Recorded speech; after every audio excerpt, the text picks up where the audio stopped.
Welcome to the Great Library of Alexandria. Near the district of royal palaces and within the Moseon was the most famous library of all antiquity. The Library of Alexandria was built to house all of human knowledge. At its pinnacle, the library was believed to contain over 700,000 parchments.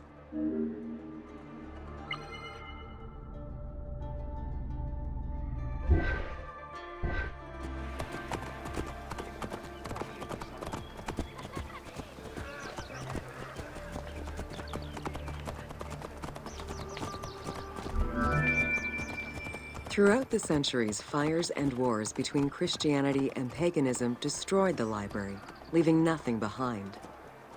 The loss of the building, and more importantly, its vast collection, is immeasurable. As no descriptions are available, the team's rendition of the Library of Alexandria was inspired by the visuals of the Library of Chalcis at Ephesus.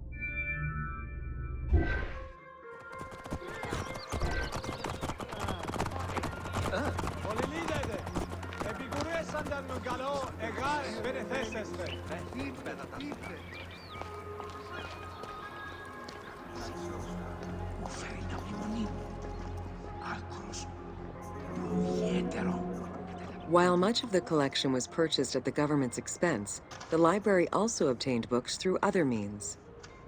Any books owned by travelers coming through the city were seized to be copied for the library. The copy would then be returned to the owner, and the original entered into the library's collection.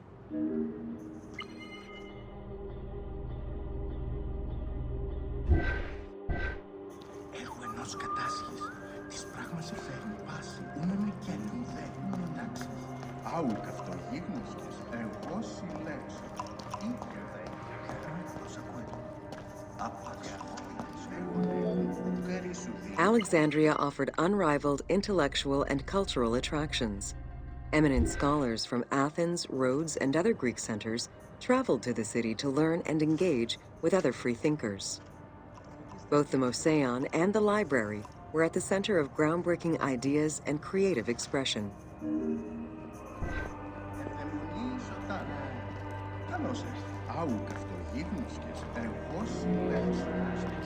The great minds of antiquity were usually well-versed in many disciplines, which were often associated to specific schools of thought. The Peripatetics, the Stoics, and the Cynics were among the most well-known schools of the time. It is clear that Alexandria lived up to its fundamental role as a city for intellectuals, nurturing many great minds whose impact reverberates through our modern world.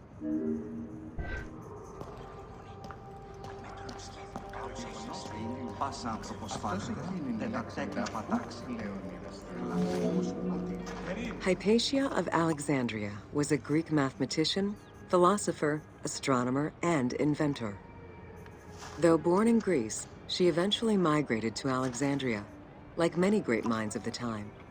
It is there that she became the head of the Neoplatonist school of Alexandria. From most accounts, she was highly respected by her fellow Alexandrians, both as a teacher and a philosopher. With her death, the age of great ancient scientific discoveries came to an end.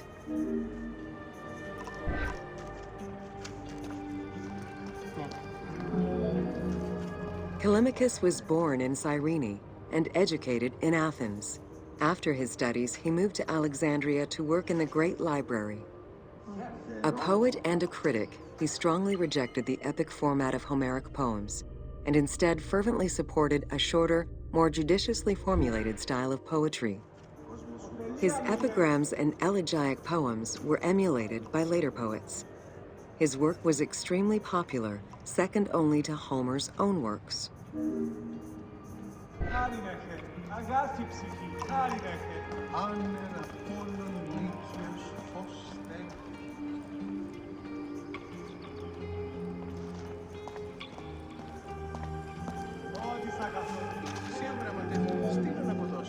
It was in Alexandria that mathematician Euclid, the father of geometry, wrote the Elements, laying out the foundational work of what would become modern algebra and number theory.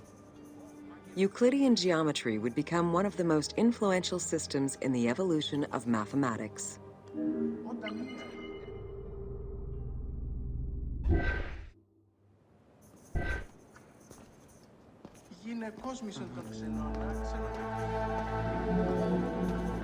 How do you calculate the circumference of the Earth? With a camel, 2 sticks, and shadows cast by the sun.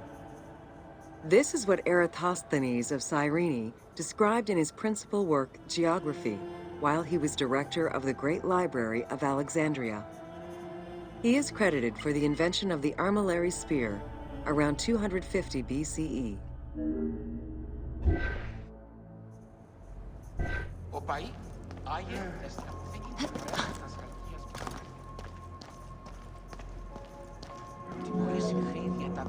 The earliest known and most complete armillary sphere of antiquity was the Meteoroscopion of Alexandria, with an imposing 9 rings compared to the 3 or 4 of most other astrolabes. Known as the zodiac krikatoi amongst the Greeks, the Meteoroscopion was used to determine the location of celestial bodies around the Earth. Every self-respecting astronomer of antiquity would have sought to use this tool to better understand the celestial movements.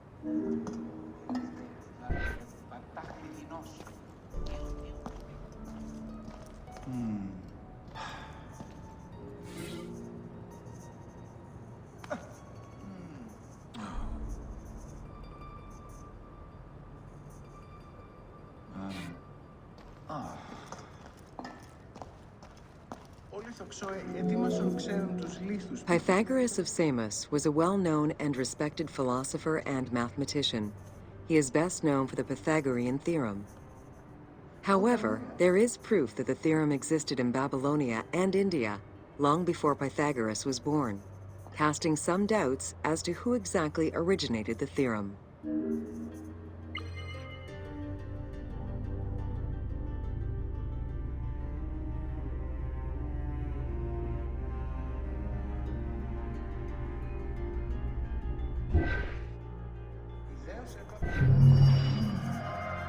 Σιωγραμματεύ, στείλω να αποδώσουν το